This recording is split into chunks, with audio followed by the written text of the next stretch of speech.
Hello everyone, Minky here with the next deck profile video. I say next because I've done my nostalgia deck before, and today we're going to go over Exodia, the Forbidden One, my deck profile on that. This is the first of several win condition decks I'm going to build.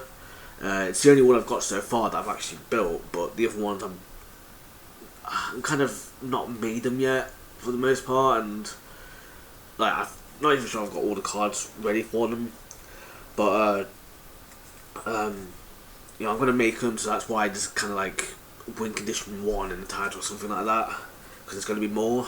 So look forward to those. Anyway, so first off, we've got the ace cards of the deck, if you will, and that is all 5 pieces of Exodia, the head, 2 arms, and the 2 legs. So obviously you need all 5 of these to actually play the deck, otherwise it's kind of a bit iffy. You know, you can't really play an Exodia deck if you don't have all 5 pieces of Exodia. You typically need all 5. And then the only other Exodia card I have is Exodius, the Ultimate Forbidden Lord. Now, unfortunately, you have seen all of my normal monsters already in this deck, so he's only ever going to get 4,000 attack points in this deck, but that's still something at least, and I think you can equip him with, I'm pretty sure you can equip him with equip cards, and he'll still gain extra attack or whatever. So, you know, and he does shuffle cards back into the deck, so in case you lose out on one of your Exodia pieces into the graveyard, he is going to shuffle them back into the deck for you, so at least it's that. Now for the effect monsters, like I just said, there's no other normal monsters, so the first effect monster is 3 copies of Apprentice Magician. Now, she is technically a recruiter. She's not that well known, but she's more of a spell counter. Well, she's not more of a spell counter person. She's equally a spell counter card and a recruiter card. Maybe she's more of a recruiter card, actually, to be fair, because what she does is, when this card is successfully normal summoned, flip summoned, or special summoned, put 1 spell counter on a face-up card on the field that can have spell counters on it. So obviously she can put spell counters on anything. Her other effect is when she's destroyed by battle, you can special summon a level 2 or lower spellcaster monster from your deck in face-down defense position, which I assume sets half her effect. So if you, because she's a dark level 2 or no, she's a level 2 or lower spellcaster monster. So I assume. I know you can obviously special summon more copies of her, but I don't know if that would still put more spell counters on. So if you special summon like an Apprentice Magician through Apprentice Magician's effect, even though it's face down, I wonder if, I don't know if you'd get the effect off or not. I'd have to look into that, I guess. But obviously this doesn't revolve around spell counters, so it doesn't matter, because this is more sort of a case of, you know, special summoning more copies of herself to help thin out the deck and whatnot.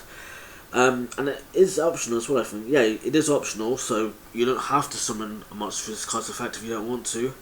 Unfortunately, these are the only 3 level 2 or lower spellcasters I have in the deck that isn't an Exodia piece. So after I special summon all 3, or after I've drawn all 3 or whatever, I can't bring any others out as of right now, but I'm sure I had another card somewhere. Maybe it's in the side deck or something. But you know, it's just a really nice deck for the card.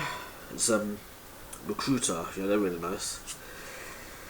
Next up is Blackwing, Sephiroth Elite.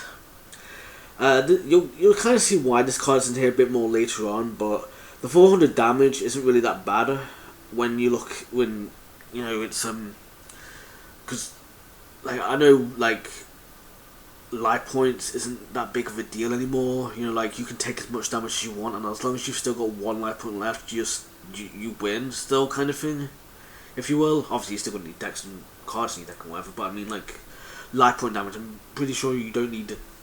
I'm pretty sure life points aren't that big of a deal anymore, if you will, if that makes sense. Not sure how to describe it, but it's a really nice monster to have for the deck. I think it's especially for recycling cards and whatnot. Next up we have 3 copies of Cyber Phoenix. It's, for one, it's not recruiter, but when it's destroyed by battle and sent to the graveyard, you draw a card, so it's still a drawer at least. And it also has the added benefit of, while it's an attack position, negate any spell trap effects that target exactly one machine type monster you control. So, in order for cards. So it's really nice. It adds a little layer of protection that doesn't really matter too much, but I mean, if this was just draw one card when destroyed by battle, then that would probably be good enough, because it's got 1600 defense. But so that's pretty alright for for a defense monster. It draws you a card, does essentially what you need. But the fact that it gives you a bit of extra protection is really nice. Next is 3 copies of Giant Rat. I think this is the last card that's 3 copies. Actually, no, there's maybe 2. No, I think there's 1 more card, but there might be 2 more cards. I don't know. I can't remember. 3 copies of Giant Rats. Obviously, recruits themselves, and this might be the only card as well that can recruit itself as well. I don't know if I've got any level 4 lower Earth monsters actually. Now that I think about it, can't think of any off the top of my head. But I guess we'll find out as we look through the deck. So, obviously, destroy battles by summoning an Earth monster with 300 less attack. Next up is Hand-Holding Genie. This is a pretty cool card, I think. It's a Dark Fiend type monster, which is pretty nice as well. I don't know if I mentioned it, but Dark Fiends, or specifically Fiends, is a pretty cool type. I think I've been pretty liking it for a while myself, but that's because of another card that you probably wouldn't predict unless I've said it before. This card's effect: monster your opponent controls cannot target monsters for attacks except this one. So I think it would cause a lockdown, an attack lockdown, if you control 2 copies of this card. This card gains defense equal to the combined original defense of all other face-up defense machine monsters you control. So obviously it starts off with 600 defense and it can get pretty defensive. So it's pretty nice, especially if you control other monsters that Next up, we've got 2 copies of Mystic Tomato. I thought I had 3 to be honest, but maybe I've just miscounted. Essentially the same as Giant Rat, except for dark monsters. So it helps thin out the deck, and of course you don't want to be bringing out the Exodia pieces with this card, but you can bring out the Apprentice Magician with this card at least. It'll be in favour of attack position, but hey, it's at least helping you thin out the deck if anything, and again, 9 points on the be all end all of it. So yeah, it's pretty nice there. Okay, so this should be, I think, the last 3 for the monsters, and that is Skelengel. This card is a simple effect: flip, draw 1 card. That's it. So it's basically just a jar of green defense monster, really. And I got 3 copies of him, so it's pretty nice card there. And also, if you can combine it with a Thingamajig, which is a little bit messy with a Hand-Holding Genie, it's a little messy, but you can boost his defense a little bit, so which is something, but yeah. Next up is Soul of Purity and Light. Now I added this card in ages ago, probably when I first built the deck. You can only special summon this card. You can only summon this card by special summoning it by banishing 2 land monsters from your graveyard. And his focus here is, the reason why he's here, even I should say, is to decrease the attack of all monsters your opponent controls by 300 during his or her battle phase. It says, yeah, you can tell it's an old card because it says his/her battle phase. But yeah, it weakens your opponent's monsters during their battle phase, so it's kind of nice to be using it. Sort of uses some of your monsters, so yeah, and I guess it's 2000 attack on the special summon, so at least it's something. Next up is Stego Cyber. During your opponent's turn, at damage calculation, if it's cast in your graveyard, you can pay 1000 to special summon it, and if you do, you take no battle damage from that battle because it's during damage calculation. And banish this card when it leaves the field. That's a quick effect. You can only use the effect of Stego Cyber once per turn. So, fortunately, you can Inferno Rack summon it because it has 1500 less attack, and it's not like you can special summon this card once per turn. You can only use the effect of Stego Cyber once per turn, but it's a defensive monster, so it's something at least. And yeah, the last monster right here is Vortex Trooper. When this card is normal summoned, you can shuffle up 2 cards from your hand into the deck and draw 2 cards. So that's obviously nice for if you've got like 2 non-Exodia cards, you shove them back in and hope to draw 2 Exodia cards. And then when it's destroyed by battle or card effect, and it doesn't matter if it goes to the graveyard or it's banished, as long as it's destroyed, you draw a card. So that's a really nice card right there. Alright, next up is the spell cards. First up is Draw Muscle, a quick play spell card. Target defense machine monster you control with 1,000 or less defense, like Giant Soldier Stone, definitely, totally. Draw 1 card, also that monster cannot be destroyed by battle this turn. You can only use, you can activate 1 Draw Muscle per turn. So obviously, it's a draw 1 card, but with a cost technically, in the sense that you need to control a monster with 1,000 less defense, but you do get to keep that monster around from battles for a little bit, so it's a nice little draw 1 right there, with some protection, which is pretty cool. Next up is Magical Spring, a quick play spell card. Draw a number of cards equal to the number of face-up spell or trap cards your opponent controls, and discard a number of cards equal to the number of face-up spell or trap cards you control. Which I think this does count towards it, because it is a face-up spell or trap card when you activate it. It does count your opponent's trap monsters as well, so if they've got like Metro Reflex Slam or whatever, if it says this card is still treated as a trap card, then you will draw a card for the Metro Reflex Slam, even though it's technically a monster as well, as long as it says it's still a trap card though.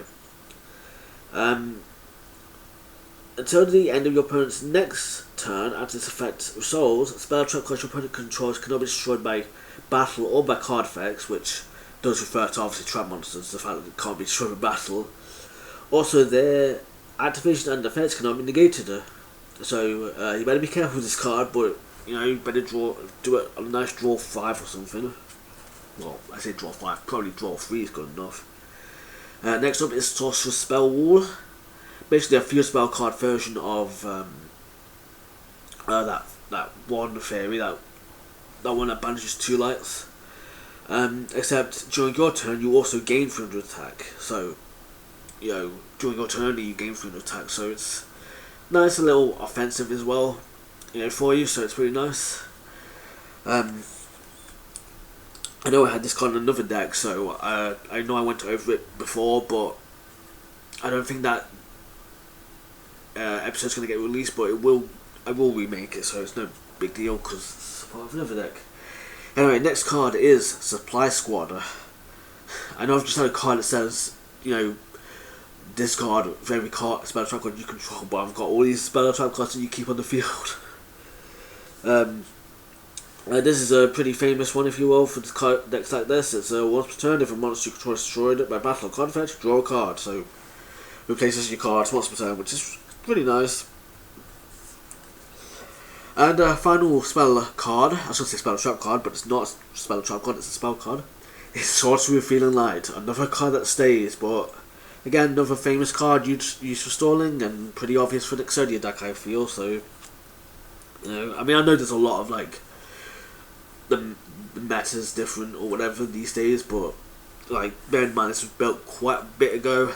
And then there's also like I am kind of trying to update it, but again, just to clarify, I should probably clarify this at the beginning, but just to clarify, these are made for fun more so than they are for like they're made for casual play more so than for keeping up with the you know, tournaments or whatever. I don't really play tournaments myself or anything. I just play these for fun, if anything. Alright, so now for the trap cards. Alchemy Cycle is the first trap card we'll have. The original attack of all face monsters you control become 0 until the end of this turn, until the end phase. Yeah, well, that's slightly different. Each time a monster that had its original attack reduced to 0 by its effect is through a battle since the graveyard, draw a card.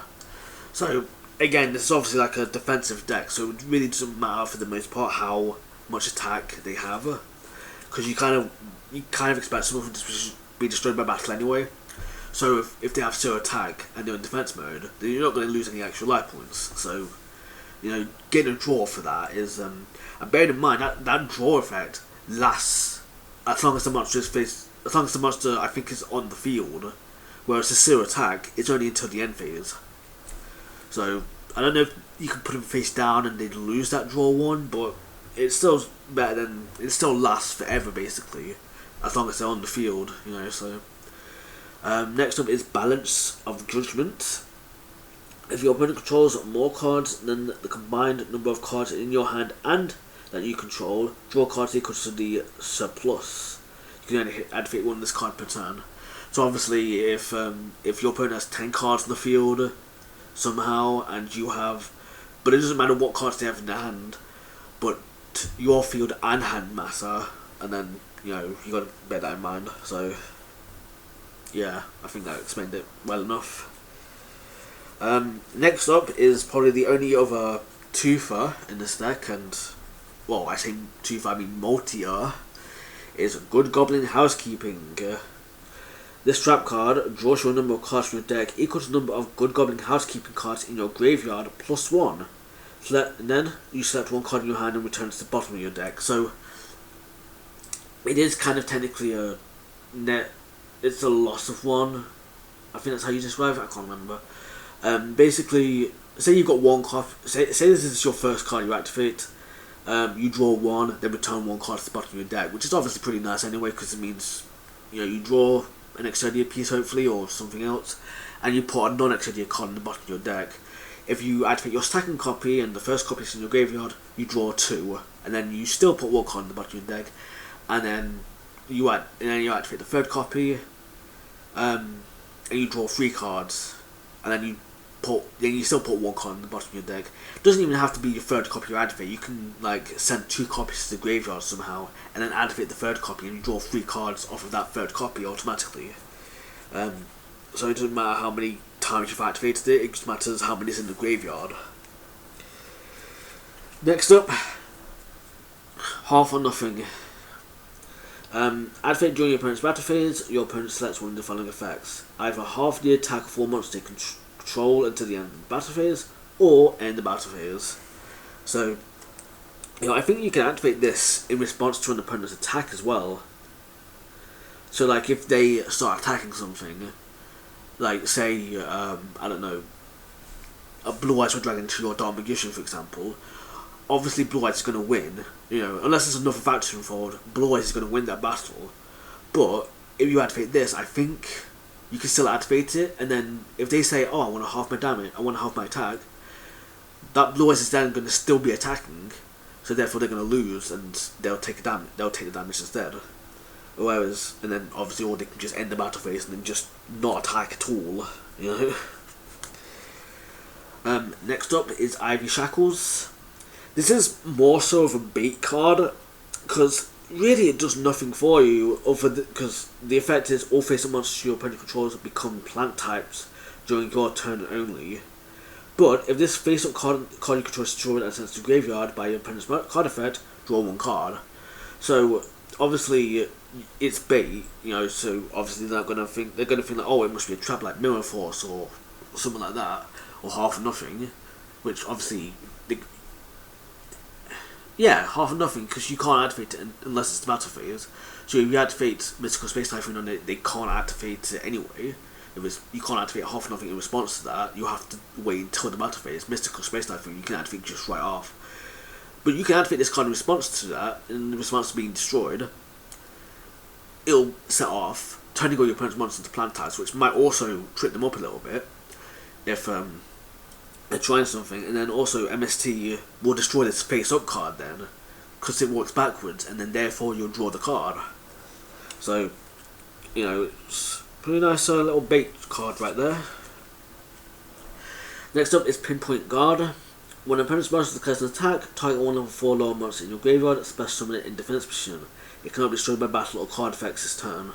So again, another nice, technically a recruiter, not in the conventional sense, but it's still technically a recruiter in some way, but it's from the graveyard instead.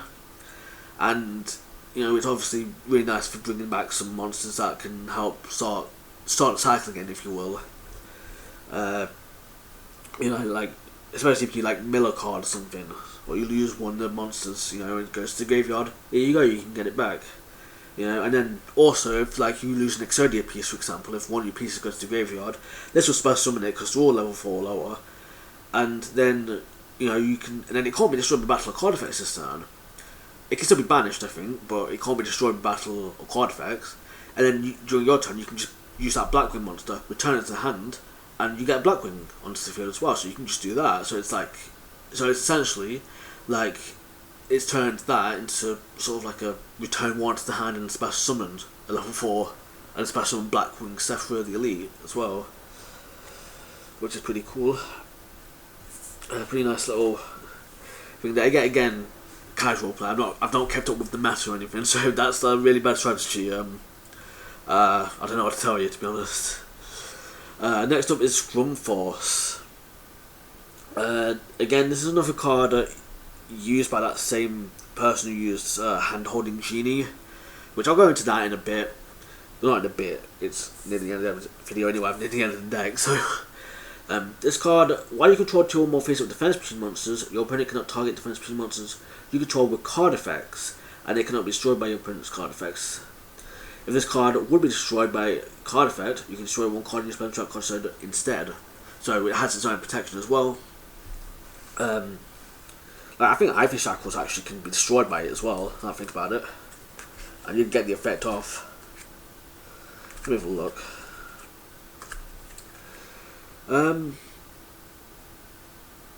No, it won't, because it's going to be by your opponent's effect, Ivy Shackles says, but this card at least can protect itself, so at least it's that. It can't use the field spell card, which is a bit of a shame, but you know, at least you can kind of recycle your other spell trap cards that you end up not using.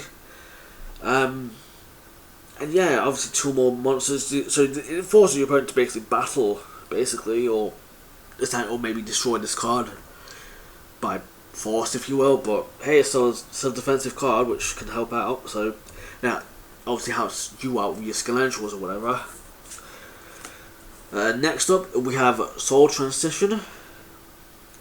If you control no special monsters, you tribute a face-up level 4 normal summoned or set monster. Draw 2 cards. Which it does include cards like Skelential and, you know, so you can set your Skelential, flip it up. Well, I don't know if that counts. I don't know if that counts actually, to be honest. But technically, if your opponent attacks it and it wasn't destroyed in battle, it technically wasn't flip summoned, so maybe it still work. And then you get to draw 2 cards off of that because you draw 1 from Skelential and 1 from this card. You draw 2 from this card, so you draw 3 cards. You can only activate 1 of this card per turn. You cannot special monsters a turn you activate its effect. Also, you can activate it during your opponent's turn as well, so you don't have to worry about, like,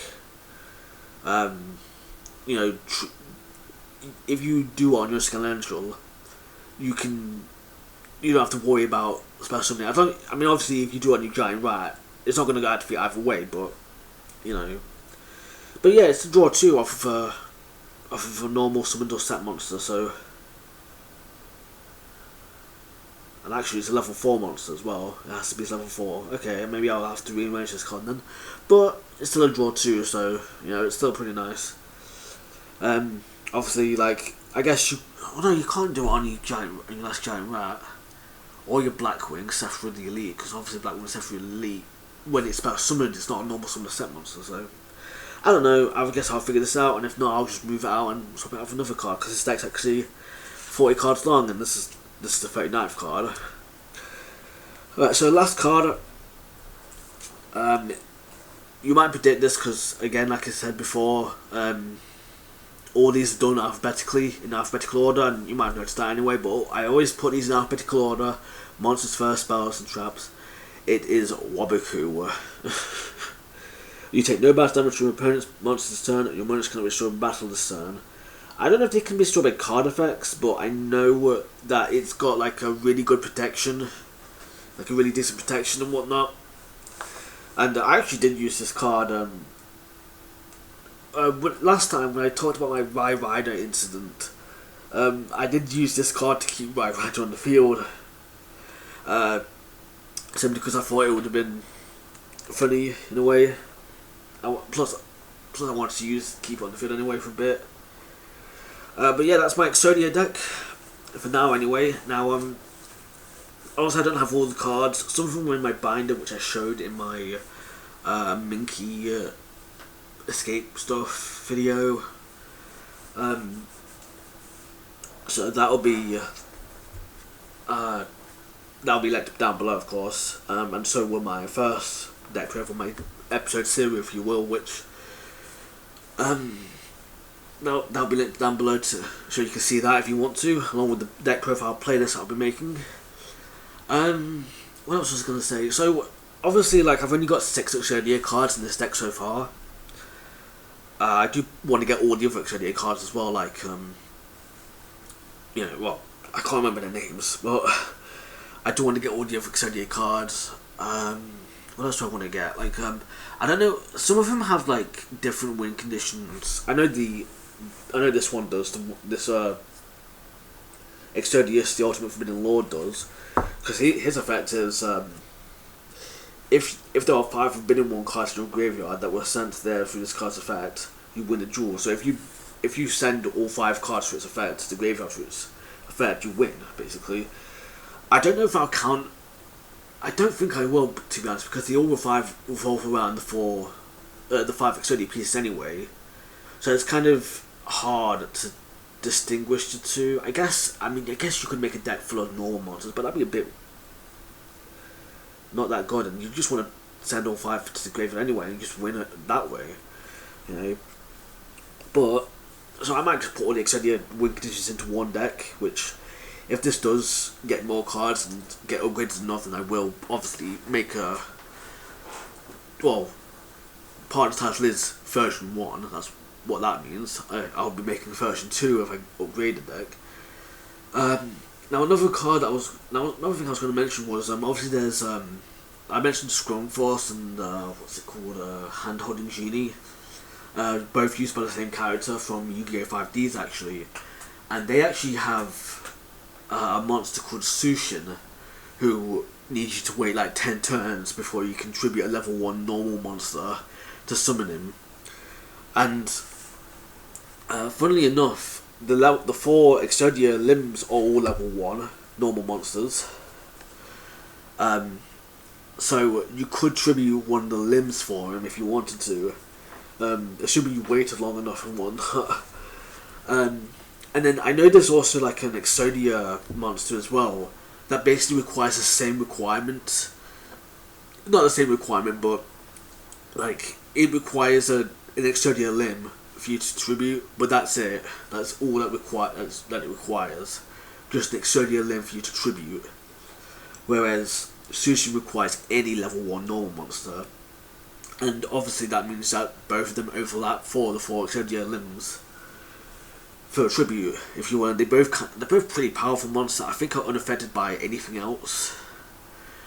So I might put a Sushin in this deck just for that, just for the fun of it. Even though I'm pretty sure that Exodia, the 5 pieces, you can't have more than 1 copy in the deck, in a like tournament legal deck, if you will.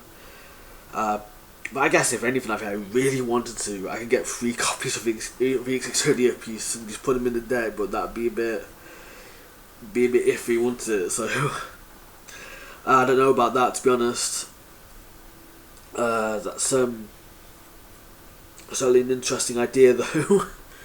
that'd probably be a fun mirror match, actually. To be fair, just to have 15 copies of Exodia in your deck, along with like I guess other Exodia support cards or whatever, and just see how that duel goes. I don't know if it increases the odds, to be honest. I don't think it does. Drawing Exodia on turn 1, but I don't know. But yeah, that's really it for this video. So, like I said, if I update the deck enough to the point where it's like I feel like it's worth doing another video on it, then I will. And then what else? I do want to make other deck profiles on win conditions, which I'll try and build some soon. There's some other decks I want to go over as well, which I know I definitely want to go over. I know there's at least one set of decks I want to go over. I know I can show off 4 of them now, which I'll probably record those in a bit. But for now, I guess that's it for Exodia. So yeah, thank you for watching, and I hope to see you again next time. Have a Minky day.